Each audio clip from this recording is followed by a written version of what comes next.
भारत का इतिहास यानी इंडियन हिस्ट्री। भारत का दुनिया में सबसे जनसंख्या वाला देश चीन है। इसके बाद दूसरा स्थान पर इंडिया है यानी भारत। भारत को 4 नामों से जाना जाता है। पहला तो हिंदुस्तान, भारत, इंडिया, हिंदू। यानी ये भारत को 4 नामों से जाना जाता है। कौन कौन? हिंदुस्तान, भारत, इंडिया, हिंदू। हिंदू हिंदू ही बोलते थे फारसी भाषा में।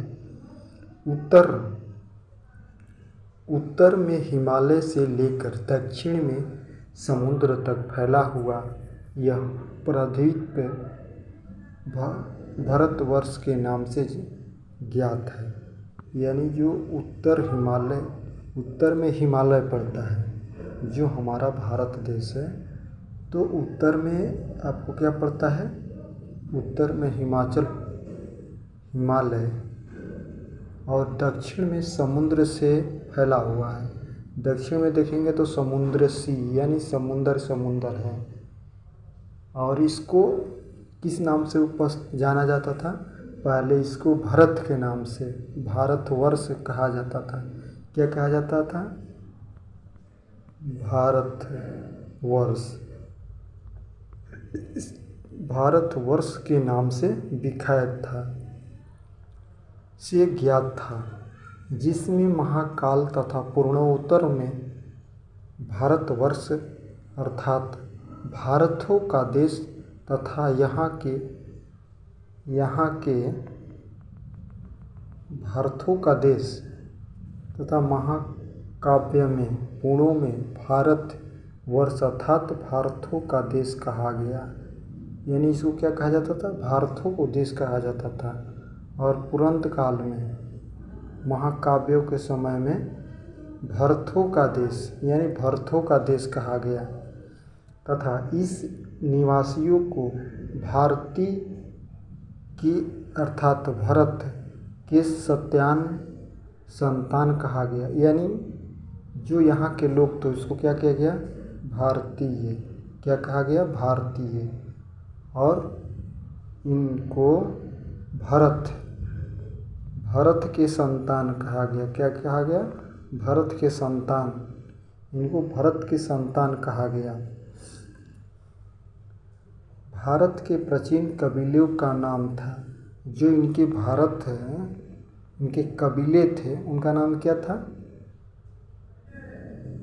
कबीले का नाम था भरत। जो भारत देश का कबीला थे यानी राजा थे, उनको क्या नाम था? भरत नाम था। भरत नाम था। प्राचीन भारतीय अपने देश में जम्बूद्वीप अर्थात जामुन वृक्षों के द्वीप कहते थे। उस समय एक जामुन का वृक्ष था, जम्बूद्वीप कहते थे। तो जो जामुन होता है ना, गोल गोल जामुन आपको पेड़ों को मिलते हैं खाने के लिए, तो जम्बूयू कहते थे अर्थात जम्बू। इसको जापानी भाषा में भी हमारे हिंदू भाषा में जामुन कहा जाता है। जापानी में क्या बोला जाता है इसको? जापान में जामुन को जापान में क्या बोला जाता है? जापान देश में जापानी भाषा में ये जम्बू बोला जाता है। जामुन का जो वृक्ष होता है उसको जापानी भाषा में जम्बू बोला जाता है। ये द्वीप थे। प्राचीन ईरानी इसे सिंधु नदी के नाम से जोड़ते थे। जो प्राचीन समय में थे तो उस समय यहाँ पर जापानी थे, तो विदेशी क्या कहते थे? जम्मू। जो नदी हमारे सिंधु नदी है, सिंधु जो नदी है उसको किस नाम से जोड़ते थे? सिंधु के नदी के नाम से जाने जाते थे, नाम से जोड़ते थे। जिसे जो सिंधु होते नदी थी ना, उसको नदी के नाम से जोड़ते थे, जिसके वे सिंधु न कह कर के हिंदू कहते थे। जो नदी हमारे है सिंधु